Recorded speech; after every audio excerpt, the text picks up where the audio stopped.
All right, project time. I have a good friend and customer who wants to commission a pendant or a necklace for a friend whose birthday is coming up. And she says that they met on a cruise ship and they're really great friends, cruising friends, and wanted to create something that gives the impression of water and waves and kind of blues, deep blues, that kind of stuff. And she said this friend likes big statement pieces. And so what I was considering is, kind of a half circle-ish shape. So what we agreed to is 3.5 inches from point to point on the top. And we also agreed that having something that was kind of flowy and freeform would be really cool. So what I'm gonna do is, I've got a piece of just kiln paper here. And this is one of my decals. I'm sure you guys know that I sell decals. You can go back and find other videos on that. But this just happens to be exactly 3.5 inches across. So I thought I would draw myself a little bit of a template on this paper. I was just cheating and using my decal since I knew exactly what the size was. And then, essentially we're gonna build this as kind of a half circle shape, but recognizing that this is going to be kind of scallopy and going all outside the lines, but this is just a framework for this. So I'm gonna build this piece onto this and fire it in the kiln. And I found this piece of scrap that I have, which is clear with an aventurine blue streak in it. And it's a rolled edge, which I love, particularly for the water effect. And as you can see, it is silver irid. So I thought that would make a really cool, kind of base piece. So I'm gonna work to cut out this part. And then I'm gonna use some turquoise and some other blues to kind of build up on this, and probably some dichroic as well, and then fire the whole thing. So this is a little bit of a test. We'll see how this goes. And there you go. I'm gonna go ahead and start cutting.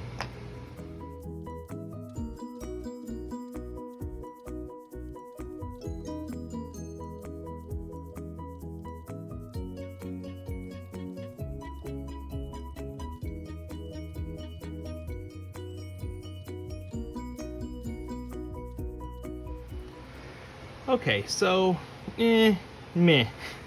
I had a lot of hopes for this going into the kiln, and a couple things went a little differently than I thought. One, I did do a full fuse, so I knew it would pull in, but now this doesn't look like waves at all. It just looks like ears. I'm starting to get like a nose and eye kind of situation here with ears.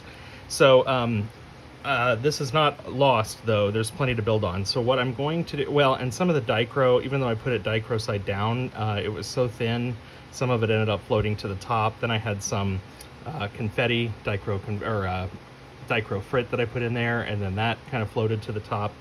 So what I'm going to do so I took this in to my friend at church, and we talked about it a little bit more, and we have a plan to continue to build on this. So the next step is I'm going to cut these ears off and kind of grind this top flat. We didn't mind the organic look of the bottom. I might take a little bit of this edge off right here. Then I'm going to dust copper carbonate mainly across the middle here, and then I'm going to cap it again with kind of a turquoise glass, which is going to give it more depth. It's going to create more of those bubbles throughout here, those kind of copper carbonate bubbles that I love. And it will also, in theory, cap off this dichro as well and give me hopefully a nice glossy surface with a little bit more depth of blue and some bubbles in there. So I'm going to get started on reworking this, and then we'll put it back in the kiln for another full fuse.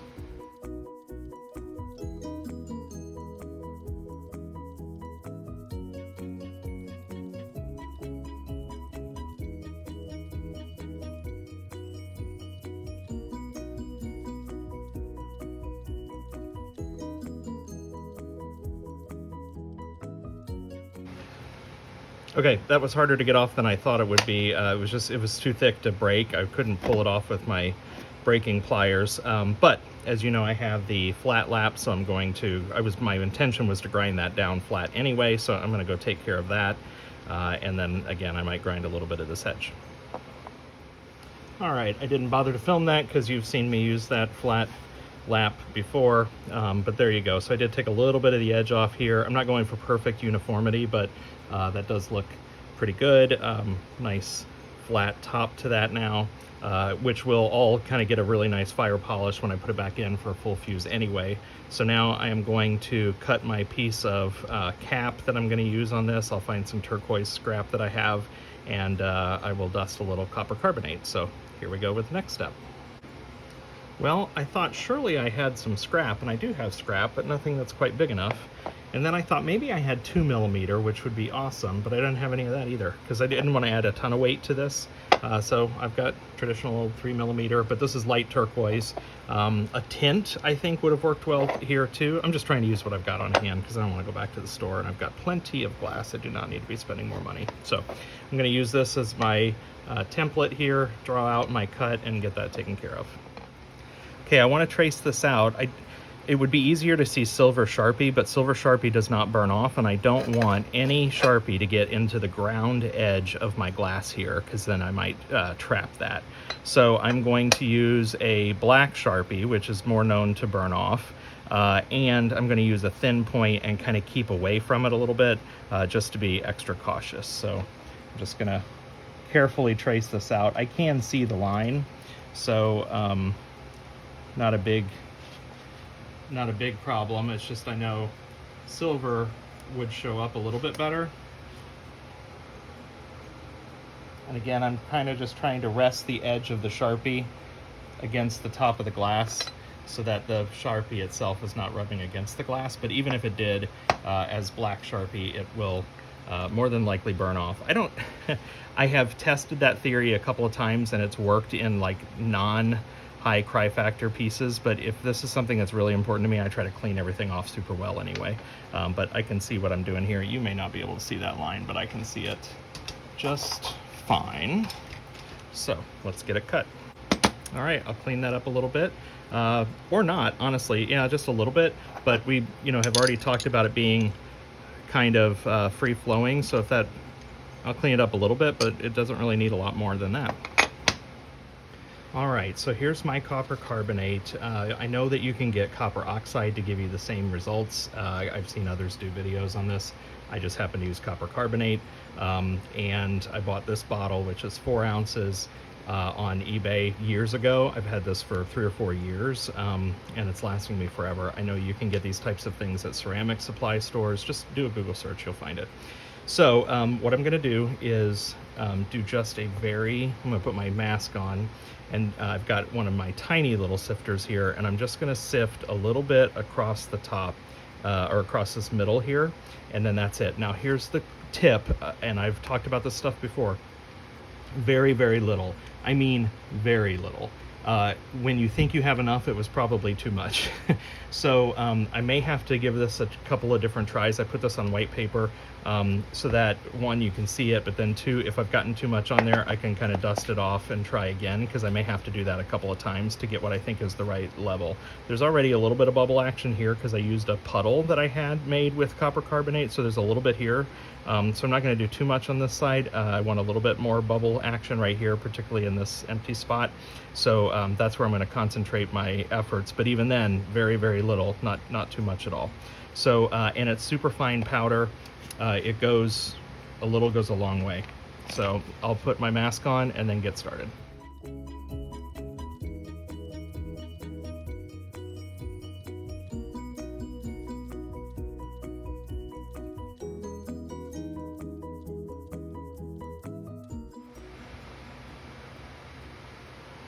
Okay, so let me see. I'm going to take the camera off. Let's see if I can show this to you. Okay, can you see now? I mean, how little I've used there? Not much at all. And you could probably use some medium to apply this, or maybe even paint it on. I just do a little bit of dry powder, and that's good. So I'm going to carefully now carry this over to the kiln, put it on my shelf, and cap it with that piece of turquoise that I cut there, and I'll show you what it looks like when it comes out after another full fuse.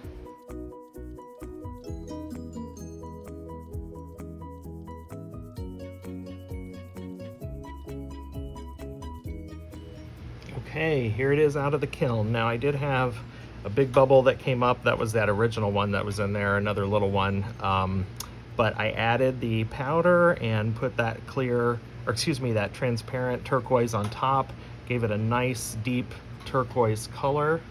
Hopefully you can see this well. And she is pleased, very happy in fact. And so that is the finished piece. Now, you could mount this a couple of different ways. You could drill some holes in the corner and run a chain. What I've decided to do is use my new clear glass bales that I'm currently selling. So this is a little bit of a sales pitch, but they're on my website, www.fusing.shop. Now these are lamp work.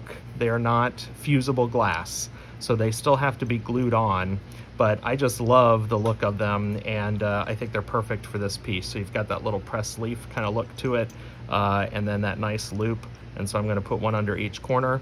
I'm going to adhere it with E6000 or some epoxy. You use the one of your choice. I just like how these are clear. They are glass, so they kind of match the look of the glass piece overall. They're not obtrusive like some jewelry bales can be. And so again, you can find those on my website. They're not fusible, but you'll find them on fusing.shop, where I also sell my decals. So I'm going to affix these on, and then I'll take some pictures and show you the final piece.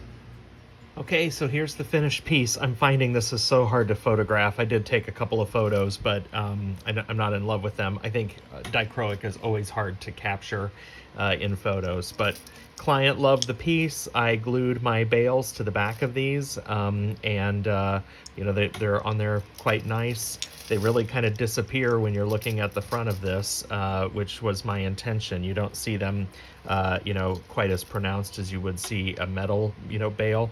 Yes, you could glue or drill holes in here, but I happen to like the bales and think that they're cool, and you can't see them through the back of the glass then either. So anyway, very happy. Client is pleased. Put a chain on here. And, you know, it may not be everybody's style, but this is exactly what she wanted and what she had asked for, and said that her friend really likes a statement piece. And so she's happy, and if she's happy, I'm happy. I hope you learned something and enjoyed this video. Please go ahead and subscribe to the channel for more. Thank you very much. Bye-bye.